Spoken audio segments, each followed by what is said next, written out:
Nabi hidup secara monogami dengan Sayyidah Khadijah ini 25 tahun 6 bulan. Ada yang katakan 26 tahun. Populer itu ya, 26, ada yang katakan 27, 25, terserah itu, tidak apa-apa, pokoknya sekitar 25, 26 lah itu. Nabi monogami di tengah-tengah masyarakat Arab yang poligam. Jadi kalau ada yang mengkritik Nabi, kok istrinya 12 misalnya, ada yang katakan 13. Kenapa katanya? Sementara di Quran hanya dibatasi 4 untuk umatnya. Kenapa? Meskipun 4 itu ada tafsir ya, 2 tambah 3 tambah 4 sama dengan 9, 2 kali 3 kali 4 sama dengan 24 itu. Kenapa? Itu khususiyah. Khususiyah itu khusus Nabi saja. Jadi khususiyah itu begini. Nah, saya katakan sedikit. Jangan sok nyunah niru Nabi tapi maharmu cuma seperangkat alat sholat atau seperangkat alat bangunan.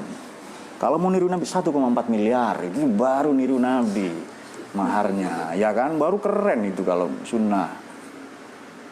Begitu ilham ya. Kan belum sunat itu nggak usah. Baik. Khususiyah itu apa?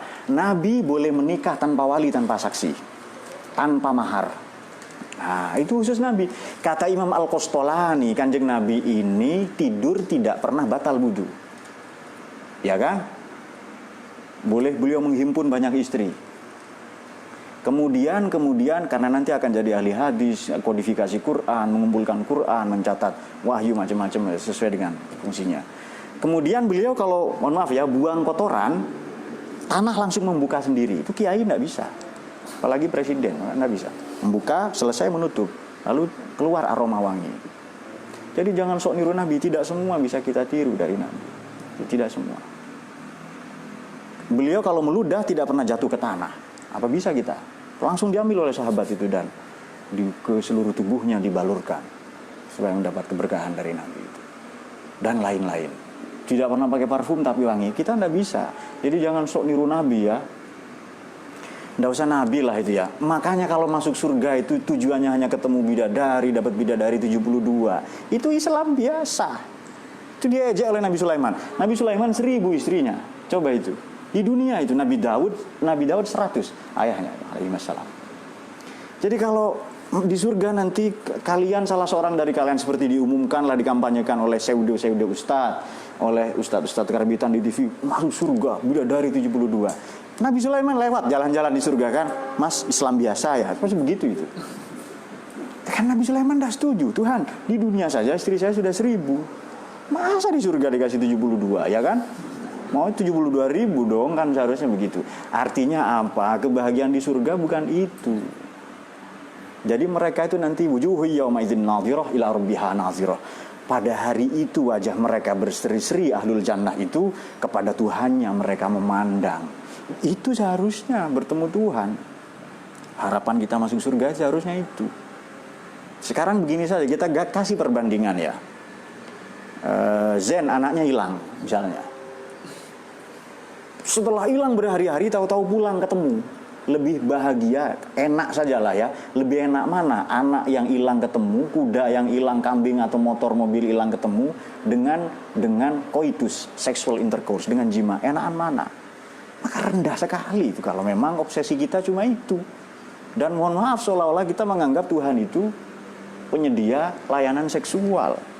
Ya kan? Kalau memang obsesi itu. Tapi kita tidak munafik, memang seks itu memang enak. Wallahu a'lam bishawab. Baik. Tadi dikatakan begini kan, kenapa Nabi boleh menghimpun banyak istri? Tidak mungkin satu ini. Sebab begini, masing-masing punya keistimewaan kan ya. Sayyidah Hafsah binti Umar, Sayyidah Sofiyah binti Huyai al-Akhtab, Sayyidah Aisyah binti Abu Bakar As-Siddiq radhiyallahu anha. Itu semua punya peranan masing-masing. Ada yang hadis, jadi yang mampu menyamai Abdullah bin Abbas, Abdullah bin Mas'ud, Abdullah bin Amr bin As, Abu Hurairah, Anas bin Malik, yang mampu menyamai mereka dalam meriwayatkan hadis semata-mata adalah Sayyidah Aisyah, padahal beliau perempuan. Itu keren sekali. Jadi tidak mungkin, makanya Nabi ini punya khususiyah itu. Nggak usah raja-raja lah ya. Di Indonesia saja Raja Brawijaya 400 selirnya. Maka Raja Cina, kemudian di peradaban di Aztec, di Meksiko sana, ada yang 4.000 raja itu. Jadi kalau soal banyak-banyakan itu, makanya tidak benar orang banyak salah kaprah. Poligami ini mereduksi, bukan menambah. Nabi hidup di tengah-tengah masyarakat poligam, justru monogam selama 25 tahun 6 bulan, ada dikatakan 26 tahun. Ya kan? Justru nanti di periode Madinah itu. Nah, ini orang-orang salah paham.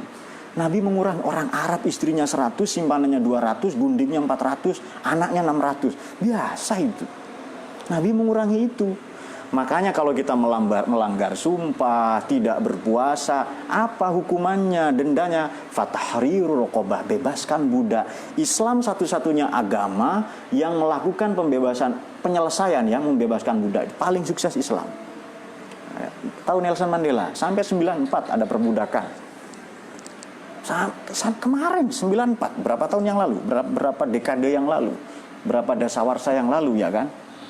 Nah ini orang banyak, makanya Islam ini agama rahmat, agama cinta kasih kepada istri saja. Oleh karena itu nanti di Quran itu ada ayat begini, wa min ayatihi an khalaqalakum min anfusikum azwajan litaskunu ilaiha wa ja'ala bainakum. Baik. Caranya bagaimana? Suami menganggap istri sebagai ayat, istri menganggap suami sebagai ayat. Ada orang menghina ayat Quran, datangkan bajingan yang paling bajingan. Tidak ada menghina menginjak Quran, menghina, menginjak-injak, mengintimidasi KDRT. Kenapa? Karena itu semua ada. Kenapa? Karena menganggap istri bukan ayat, suami bukan ayat. Coba istri sebagai ayat. Nah, orang akan memuliakan. Ma'akroman nisa illa karim wa ma'ahanahunna illa laim.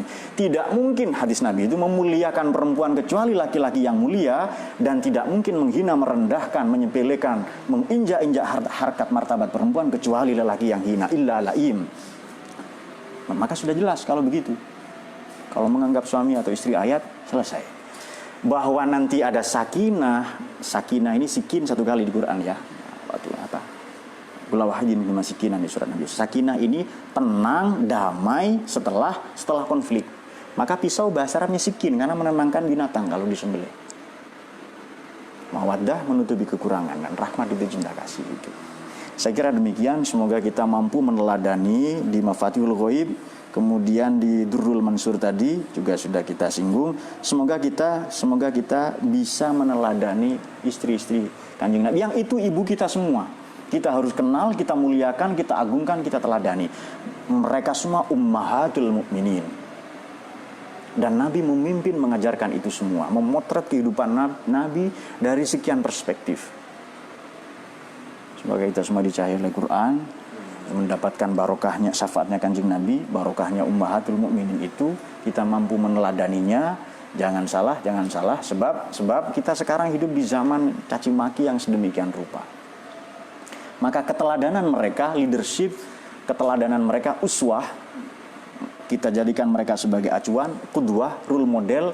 Demikianlah semua karakter perempuan dipotret oleh istri-istri Nabi. Demikianlah akhlak, tutur kata, perilaku, cara berpikir itu semua yang diteladakan Nabi. Boleh meniru surbannya, jenggotnya, gamisnya, silahkan. Tapi meniru cara berpikir Nabi, membangun Madinah, membangun masyarakat yang heterogen itu, masyarakat yang plural, itu jauh lebih penting. Dan terutama menjadikan Kanjeng Nabi dan rumah tangganya, kehidupannya, rumah tangganya, politiknya, semuanya sebagai sirohnya itu sebagai kurikulum untuk kita ajarkan di sekolah. Nggak usah ke Eropa belajar akhlak, belajar tata krama, sidik, amanah, tabligh, fatona, jadikan kurikulum. Ya kan? Mengapa bukan cara berpikir Nabi? Innamal afkar ummahatul a'mal. Pikiran itu induk perbuatan. Perbuatan karena pemikiran. Kesalahan manusia apa? Berpikir tanpa pernah bertindak, atau bertindak tanpa didahului oleh pemikiran yang jernih, yang cerdas. Nabi dan keluarganya, rumah tangganya teladan kita. Tanpa perjuangan Sayyidah Khadijah Kubra dan semua ummahatul mukminin, kita tidak akan merasakan Islam sampai sekarang. Tanpa syahidnya syuhada, gugurnya para sahabat, yatimnya putra-putra mereka, jandanya istri-istri mereka, kita tidak akan merasakan Islam. Kita tidak kenal Allah sekarang. Kita tidak kenal Ahlus Sunnah wal Jamaah. Betul nggak itu?